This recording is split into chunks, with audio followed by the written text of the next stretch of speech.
My name is Bharat Parashar, and I am Chairman and Chief Executive of Ceylon Graphite, TSX Venture Board listed company. We were established in 2017, and as Gilbert has said, we are involved in the production and exploration of graphite in Sri Lanka, and proud to say we are one of the new entrants to the Producers Club. Before I start telling you a little bit more about our fabulous story, please do look at the standard disclosure and read it at your own convenience. But let's move on. Whilst our mission is to be the low-cost, low-impact supplier of the highest quality graphite products in the world, and to grow, to rapidly grow in the energy storage business. Our current mantra is really production, production, production. Why are we different from other graphite mines or mining companies, and what have we accomplished in 4 short years? First of all, we have vein graphite and not flake. Flake is generally what is available in the rest of the world, and I'll speak a little more about that a little later. Ceylon Graphite has some of the highest grade graphite in situ on the planet. This is 90% carbon content. Graphite is all about purity, and we are on the top of our list. The product that comes out of the earth is what you see on the side of the screen here. It's just bricks of graphite. There's no rock with it. There's no other material. It's pure graphite. We do not have to go through the standard procedures of flotation, separation, concentration, etc. as we develop the product. What is graphite? Sorry. Before I go to that, sorry, forgot one thing. We are the first. We have one mine in commercial production, as we put on the slide here. And that will have a capacity of about 5,000 tons per annum and fully upstream. Our second mine should come online in the second half of the year. We are in process of obtaining what they call an industrial mining license category A. And as we'll show you later on in our numbers, we have some of the lowest production costs for graphite, currently at around 200 to 220 tons $220 per ton. And lastly, as you know, most of the graphite in the world today is in China and is sent from China to various parts of the world. We will provide end users, in particular, the battery and energy storage supply chain, a new source for quality graphite. And this is large and big, given the 2 billion energy plan that President Biden announced a few days ago. Everybody asks, what is graphite? Graphite is an allotrope of carbon. It's 6 molecules of carbon in a hexagonal shape. There basically are 3 types of graphite: flake, amorphous, and vein. Flake graphite is like what you see in the old Western movies where people are prospecting for gold. There's a big piece of stone and small flecks on it. And the flakes are then separated from the rock through separation, flotation, and then they are concentrated together and then used. The other is amorphous, which is like a seam in the rock. And the third is vein. Vein is like the veins in your arm, and it's in the old days, historically, liquid carbon came up from the core of the earth to the surface and then solidified. You see it on the surface, and it goes through the overburden and then into the rock. Flake graphite is typically open pit mining, and that's not so good for the environment and other things. Vein graphite, and in Sri Lanka, which is the only place where it is available, is underground mining. We are purely underground, and this has the least disruption and impact on the environment. Uh, did you know, prior to World War II, Sri Lanka was the biggest graphite producer in the world. Now that position is with China, as I mentioned earlier. What has not changed, though, is that Sri Lankan graphite has the highest grade graphite in situ, obviously in the earth in the world. Graphite has lots of uses. Known use is no, not the pencil, but as a mineral that is a conductor of heat and energy. It is the most exciting and fastest growing user of this product. And what is driving demand for graphite is energy storage. Um, and for all of us, this is known as simply one thing: batteries, batteries, batteries. Lithium-ion batteries, electric vehicle fuel cells, uh, and why? Because renewable energy is coming in a big way, and the one thing renewable energy needs is storage. And for storage, you need graphite because graphite is the primary component in your anode. We in the company and in the industry now are beginning to refer to graphite as the new oil. Graphite demand is quite substantial. It is currently at around 800,000 tons. And of this, as the gentleman before me mentioned, EVs account for a large part of the current graphite demand. This is currently at around 200,000 tons per annum. I'm speaking of natural graphite, please. Do not confuse it with synthetic graphite. However, benchmark minerals, who we've taken this slide from and are the gurus of this kind of information, have noted that by 2030, we expect demand for graphite to be about 4 million tons per annum.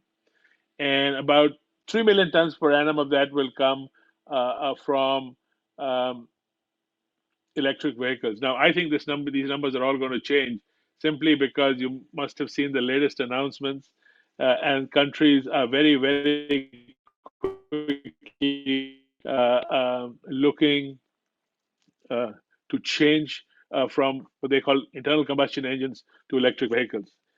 There is going to be a huge graphite deficit.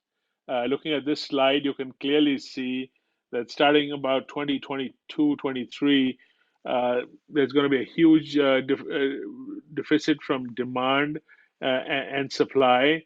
And the only way this can this demand will be satisfied is with new operations. There aren't very many of them. And those that are in, I call suspense to production simply because they need huge amounts of capital, are going to have a very difficult time getting the capital. Graphite deficit will be filled by synthetic graphite. Synthetic graphite is a function of petroleum and depends on petroleum costs. And historically, and I specify historically, has been about 2.5 times the price of similar natural graphite. The world is in the midst, of this huge generational change, and as energy decarbonizes away from fossil fuels, we are going to need graphite, as it is absolutely essential to energy storage. So this is a very rough diagram of a battery per se. You have an anode and you've got a cathode, you've got some electrolytes, and you have a separator in the middle. And you can see that, and this would be whether it's the largest battery storage cell or the smallest lithium ion battery. And Elon Musk, who is one of the pioneers in the commercial renewable energy business, has said that our cells should be called nickel graphite because the cathode is primarily nickel and the anode side is graphite with some silicon. And there's a little bit of lithium, which is sprinkled on it like a salad. And lithium is really a catalyst that is put in to the process.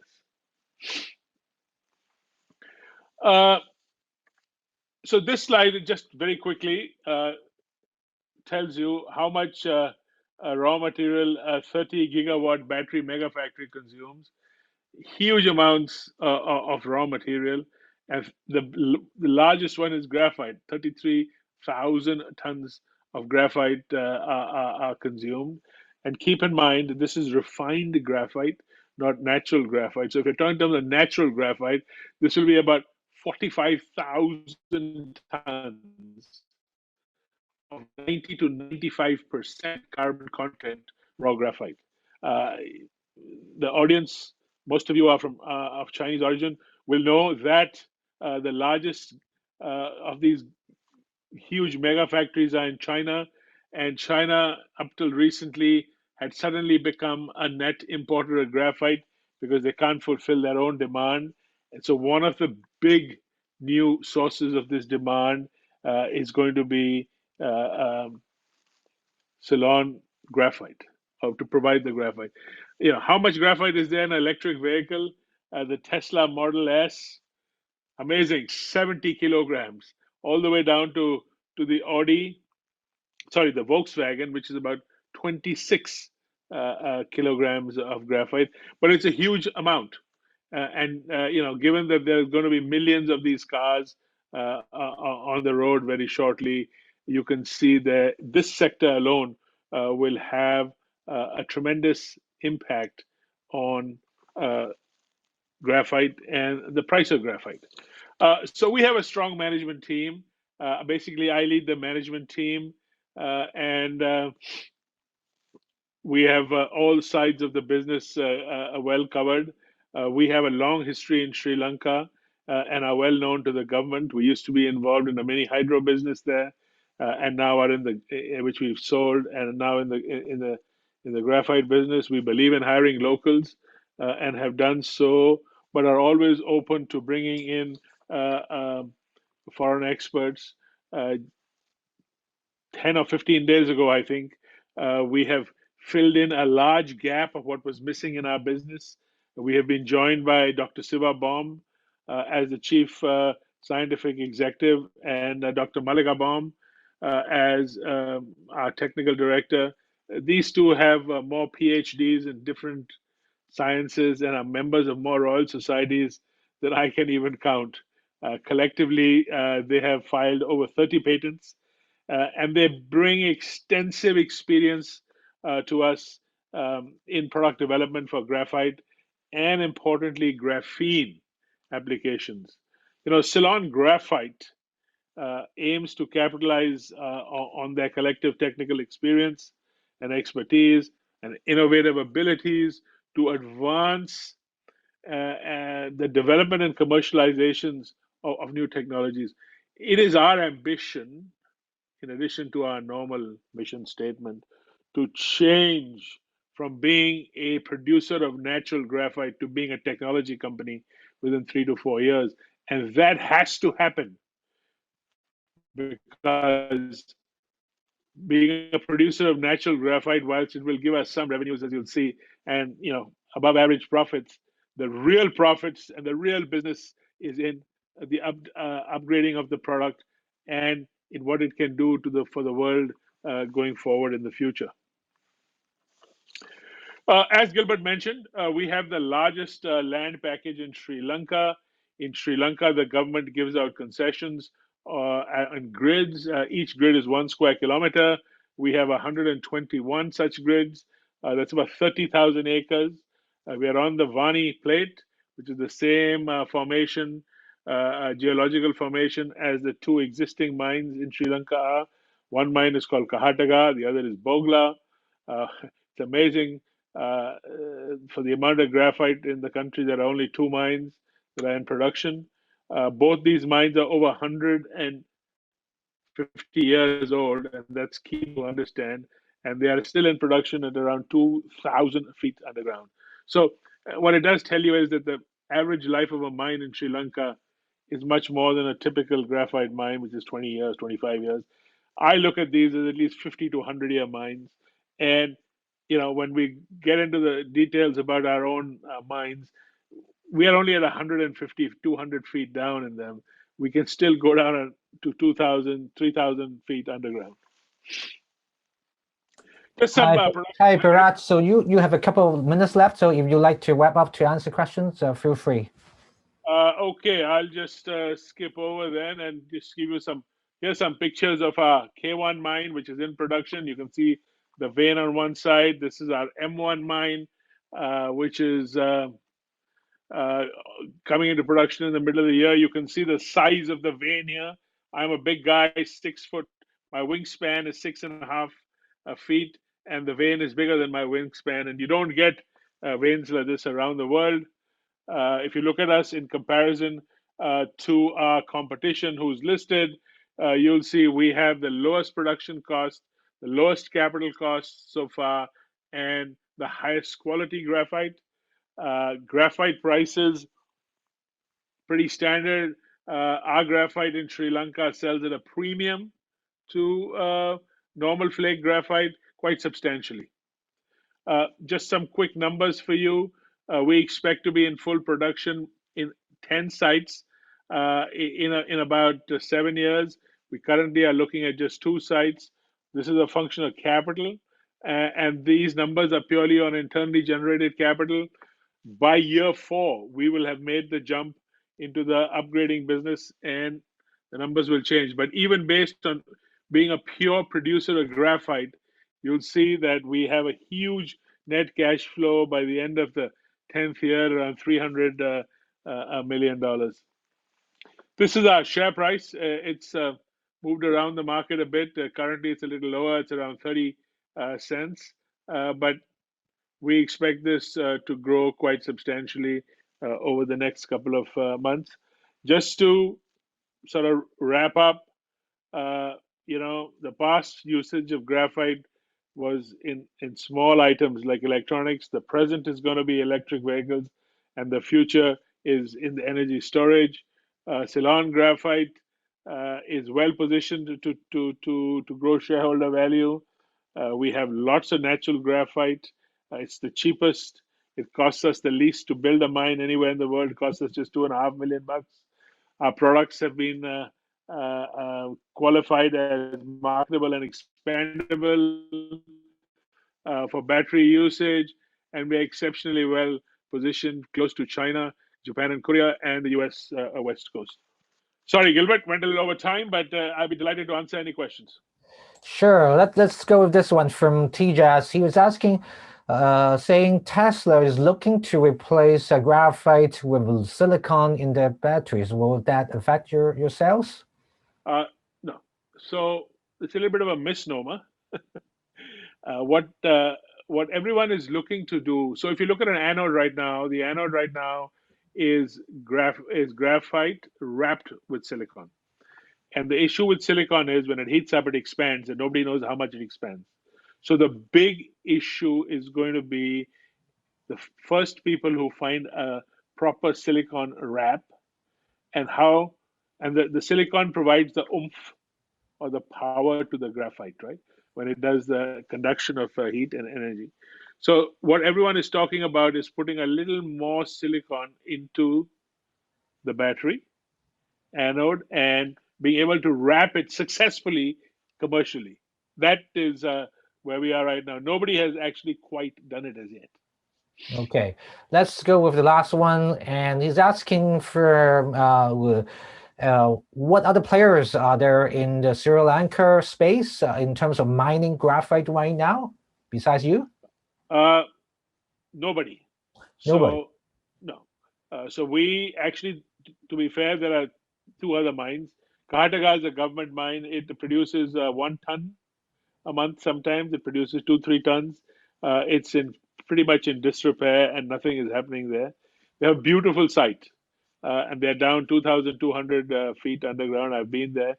The other one is a company called Bogula, which is run by A.G. Grumful, which is a German company. They do about 500 tons a month, but 100% production is sent to Germany, and they use it for lubricants, crucibles, and electric or arc furnaces, which is what their company does.